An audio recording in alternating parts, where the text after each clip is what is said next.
ওম নমো ভগবতে বাসুদেবায়। জয় শ্রীকৃষ্ণ। আজ 21শে জুলাই 2025 সোমবার, কামিকা একাদশী ব্রত, শ্রাবণ মাসের কৃষ্ণপক্ষের একাদশী ব্রত। বন্ধুরা, আপনারা হয়তো একাদশী ব্রত পালন করেন। প্রত্যেকটি একাদশী ভগবান বিষ্ণুকে সমর্পণ করা হয়। এই একাদশীও তার ব্যতিক্রম নয়।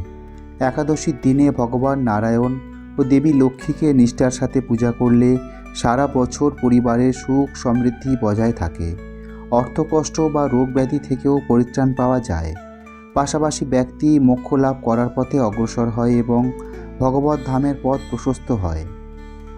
বন্ধুরা, অত্যন্ত মাহাত্ম্যপূর্ণ এই কামিকা একাদশী ব্রত। আজকে এই ভিডিওতে আমরা শ্রবণ করব কামিকা একাদশী ব্রত কথা। তাহলে শুরু করছি শ্রাবণ মাসের কৃষ্ণপক্ষের কামিকা একাদশী ব্রত কথা। রাধে রাধে, জয় শ্রীকৃষ্ণ। শ্রাবণ কৃষ্ণপক্ষিয়া কামিকা একাদশীর কথা ব্রহ্ম বৈবর্ত পুরাণে যুধিষ্ঠির শ্রীকৃষ্ণ সংবাদে বলা হয়েছে।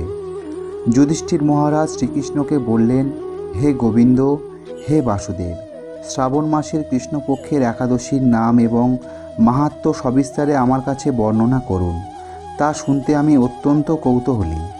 প্রত্যুত্তরে ভক্তবৎসল ভগবান শ্রীকৃষ্ণ বললেন, হে রাজন, পূর্বে দেবর্ষি নারদ প্রজাপতি ব্রহ্মাকে এই প্রশ্ন করলে তিনি যে উত্তর প্রদান করেছিলেন, আমি এখন সেই কথাই বলছি। আপনি মনোযোগ সহকারে তা শ্রবণ করুন। একসময় ব্রহ্মার কাছে ভক্তশ্রেষ্ঠ নারদ জিজ্ঞাসা করলেন, হে ভগবান, শ্রাবণ মাসের কৃষ্ণপক্ষীয় একাদশীর নাম কি? এর আরাধ্য দেবতা কে? সেই ব্রতের বিধি বা কীরকম এবং এই ব্রতের ফলে কি পুণ্য লাভ হয় তা সবিশেষ জানতে ইচ্ছা করি। আপনি কৃপা করে আমাকে তা জানালে আমার জীবন ধন্য হবে। শ্রী নারদের কথা শুনে ব্রহ্মা অত্যন্ত সন্তুষ্ট হলেন। তিনি বললেন, হে বৎস, জগৎ জীবের মঙ্গলের জন্য আমি তোমার প্রশ্নের যথাযথ উত্তর দিচ্ছি, তুমি তা শ্রবণ করো। শ্রাবণ মাসের কৃষ্ণপক্ষে একাদশী কামিকা নামে জগতে প্রসিদ্ধা। এই একাদশীর মাহাত্ম্য শ্রবণে বাজপেয় যজ্ঞের ফল লাভ হয়। ভগবান শ্রীহরির পূজা অর্চনা অপরিমিত পূর্ণ ফল প্রদান করে। গঙ্গা, গোদাবরী, কাশী, নৈমিষারণ্য, পুষ্কর ইত্যাদি তীর্থ দর্শনের সমস্ত ফল একমাত্র কৃষ্ণ পূজার মাধ্যমে কোটিগুণ লাভ করা যায়। সাগর ও অরণ্যযুক্ত পৃথিবী দানের ফল, দুগ্ধবতী গাভী দানের ফল অনায়াসেই ব্রত পালনে লাভ হয়। যারা পাপপূর্ণ সাগরে নিমগ্ন, এই ব্রতই তাদের উদ্ধারের একমাত্র সহজ উপায়। এই রকম পবিত্র পাপনাশক শ্রেষ্ঠ ব্রত আর জগতে নেই। শ্রীহরি স্বয়ং এই মাহাত্ম্য কীর্তন করেছেন। রাত্রি জাগরণ করে যারা এই ব্রত পালন করেন তারা কখনও দুঃখ দুর্দশাগ্রস্ত হন না। এই ব্রত পালনকারী কখনও নিম্নজনী প্রাপ্ত হন না। কেশব প্রিয়া তুলসী পত্রে যিনি শ্রীহরির পূজা করেন, পদ্মপাতায় জলের মতো তিনি পাপে নির্লিপ্ত থাকেন।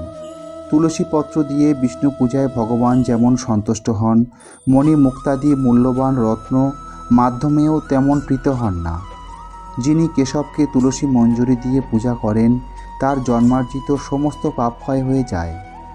এ প্রসঙ্গে ব্রহ্মা বললেন, হে নারদ, যিনি তুলসীকে প্রত্যহ দর্শন করেন তার সকল পাপরাশি বিদূরিত হয়ে যায়। যিনি তাকে স্পর্শ করেন তার পাপ মলিন দেহ পবিত্র হয়। তাকে প্রণাম করলে সমস্ত রোগ দূর হয়। তাকে জলসিঞ্চন করলে যমও তার কাছে আসতে ভয় পান। শ্রীহরির চরণে তুলসী অর্পিত হলে ভগবত ভক্তি লাভ হয়। তাই হে কৃষ্ণ ভক্তি প্রদয়িনী, তোমায় প্রণাম করি। যে ব্যক্তি হরিবাসরে ভগবানের সামনে দীপদান করেন, চিত্রগুপ্তও তার পুণ্যের সংখ্যা হিসাব করতে পারে না। তার পিতৃপুরুষেরাও পরম তৃপ্তি লাভ করেন। শ্রীকৃষ্ণ বললেন, হে রাজন, আমি আপনার কাছে সর্বপাপ হারিণী কামিকা একাদশীর মাহাত্ম্য বর্ণনা করলাম। অতএব যিনি ব্রহ্মহত্যা, ভ্রূণহত্যা, পাপ বিনাশিনী, মহাপুণ্য ফলদায়ী এই ব্রত পালন করবেন ও এই মাহাত্ম্য শ্রদ্ধা সহকারে পাঠ অথবা শ্রবণ করবেন, তিনি সর্বপাপ থেকে মুক্ত হয়ে বিষ্ণুলোকে গমন করবেন। কামিকা একাদশী ব্রত আমাদের সেই অন্ধকার থেকে আলোর দিকে ফেরার সুযোগ দেয়। এই ব্রতের মাহাত্ম্য তাই সীমাহীন, অপার ও চিরন্তন। যারা নিষ্ঠা সহকারে এই ব্রত পালন করেন তারা এই জন্মেই শান্তি ও ভগবানের কৃপা লাভ করেন। এই রূপে কামিকা একাদশী ব্রত কেবল ধর্মীয় নয়, তা এক জীবনের দর্শন ও আত্মমুক্তির পথপ্রদর্শক। আমাদের সকলের উচিত এই ব্রতের মর্ম উপলব্ধি করে নিয়মমাফিক পালন করা, যাতে আমরা জীবনের প্রকৃত সার্থকতা অর্জন করতে পারি। তো এই ছিল আজকের ভিডিওর বিষয়।